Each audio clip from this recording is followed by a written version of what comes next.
Hi there, this is Ranjit, and in this video, we'll be doing the full review for this LETV LE1S, which is a sort of a budget-oriented Android smartphone considering the price, but it does offer us a lot for the price, and it sells in India for just rupees 11,000. And I feel for that price, it offers some incredible value because of the hardware that it packs in. And I'm going to talk about the pros and cons, and I'll also give you my summary. But before that, let me give you a specs overview. This LE1S is powered by the MediaTek Helios X10 processor clocked at 2.2 GHz, which is an octa-core processor. It has the PowerVR GPU, 3 GB of RAM, 32 GB of internal storage, USB-C type port. Moving to the screen, it has a 5.5-inch 1080p IPS grade screen, a 3000 mAh battery, metallic body. It also has a fingerprint scanner. And moving towards the camera, the rear-facing camera is a 13 megapixel shooter with f2.0 lens. And moving to the front-facing camera, it has a 5 megapixel shooter. So this is the LE1S, and I have to say, in terms of build quality, the build quality is amazing. It's entirely actually made up of metal, and it looks very cool, I would say. It sports at 5.5-inch screen, but I really like the in-hand feel. It feels like a premium handset, and though it's a big phone sporting a 5.5-inch screen, I would say you can easily hold it in a single hand, as the width is not that wide, so it's comfortable to use.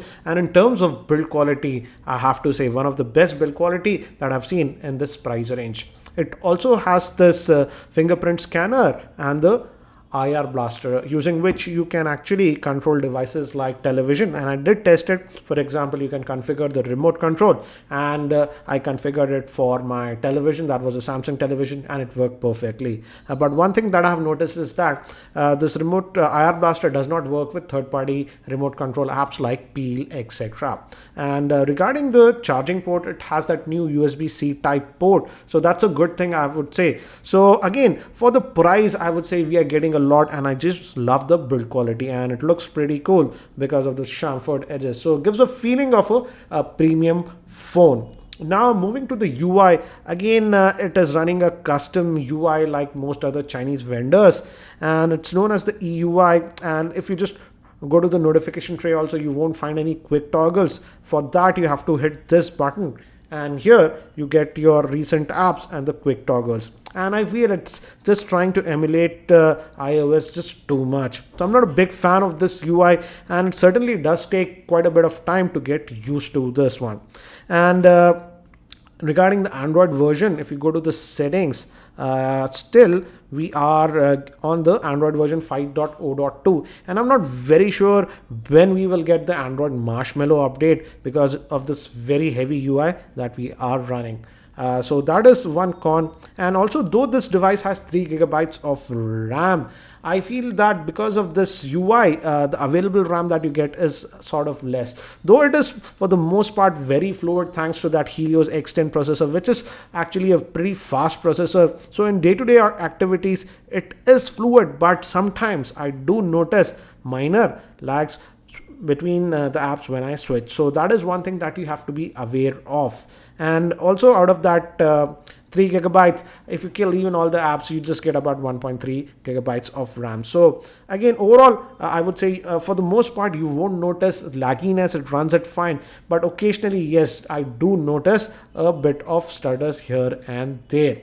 Now moving to the battery, the battery is actually sealed inside, and I got a lot of questions regarding the battery life. And it does support quick charging, but sadly I didn't have the official charger, so I used the Nexus 6P charger because it also is a USB-C type. And with this Nexus 6P's charger, I could charge this device from 10% to 100% in 1 hour 40 minutes.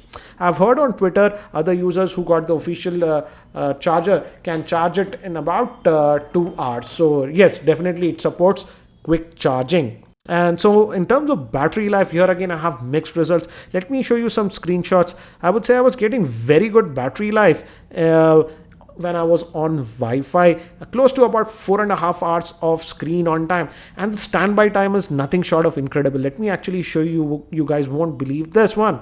Let's just go back. And this is completely on Wi-Fi. I didn't use the phone a lot, and just notice this. It was on battery for 6 days. It's not 6 hours, 6 days. And as you can see again, I had one SIM that was my Airtel 4G SIM, but it was on Wi-Fi for the most time, and I got a 6 days of standby time. So the standby time is amazing on battery. What do you say, Wi-Fi? But when we move to 3G or 4G, then the battery life is again sort of average. I would say at the end of the day, I had just about 20% battery life with about 3.5 hours of screen on time. So with Wi-Fi, the battery life is very, very good. But again, with 3G and 4G, then it's again sort of average in my opinion.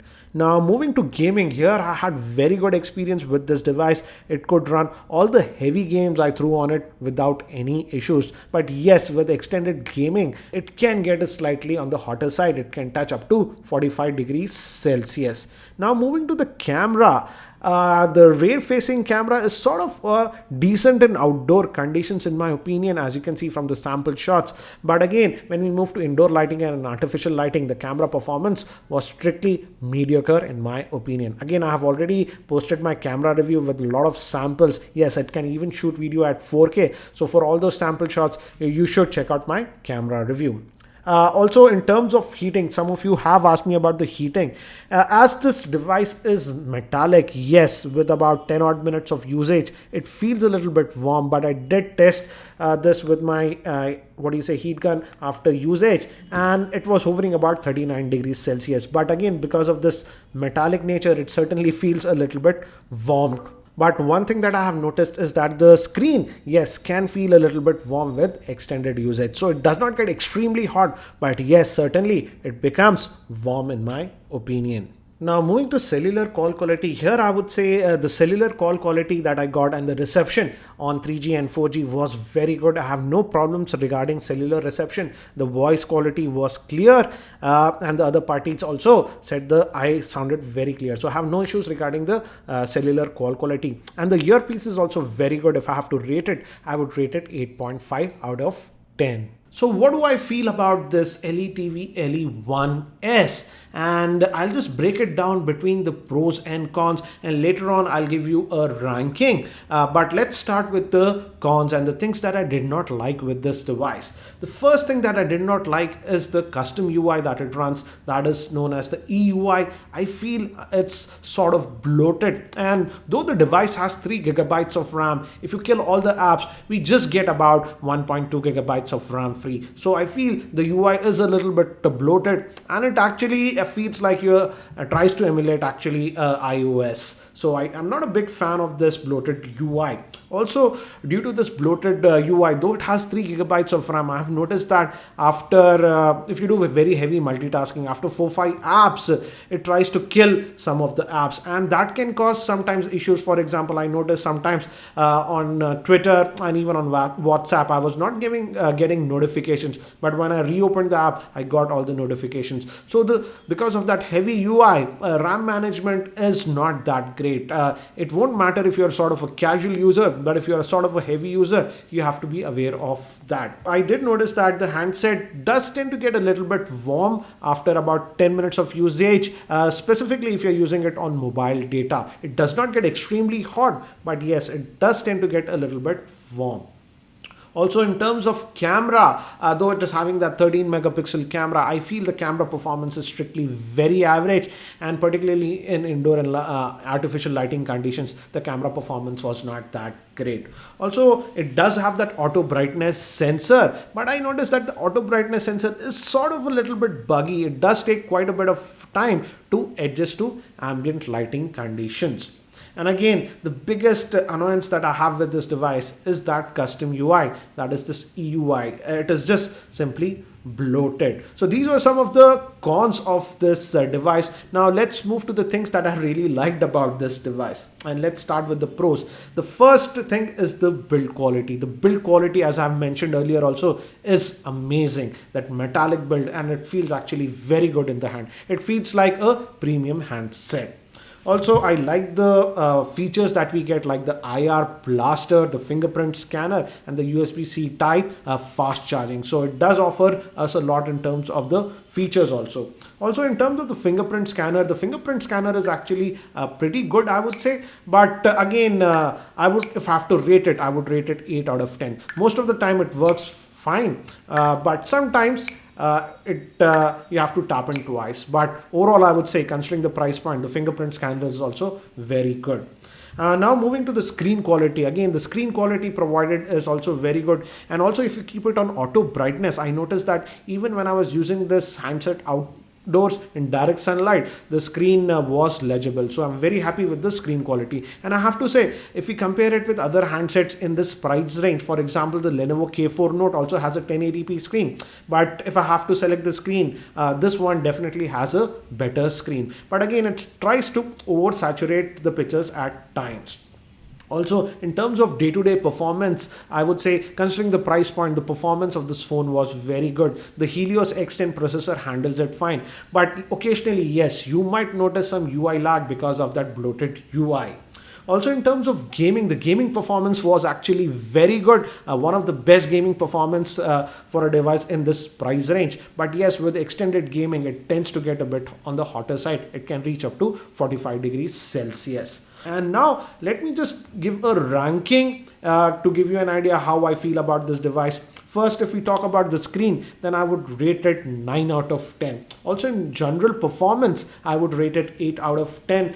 It loses some points because of that bloaty custom UI. And now moving to the camera, which is sort of the weak point, I would say. I would rate it 6 out of 10. In terms of battery life, I would rate it 7.5 out of 10. And in terms of styling, build quality and features, I have to give it 10 on 10. And also, when we talk about price to performance ratio, here again, considering the price point and the performance, I would give it 9.5 out of 10. So I would give it an overall rating of about 8.5 out of 10. And I would say it's a very good handset. You are getting a lot of hardware for the price of just about 11,000. And I have to say, the build quality is one of the best that I've seen in this price range. So definitely you're getting a lot of hardware. But again, the cons is the camera performance is sort of average, and also that you have to live with that bloated UI. That is the custom UI that is being used on this device. I've also posted other videos on this LE1S, like its camera review and its gaming review. You can also check out those videos for more info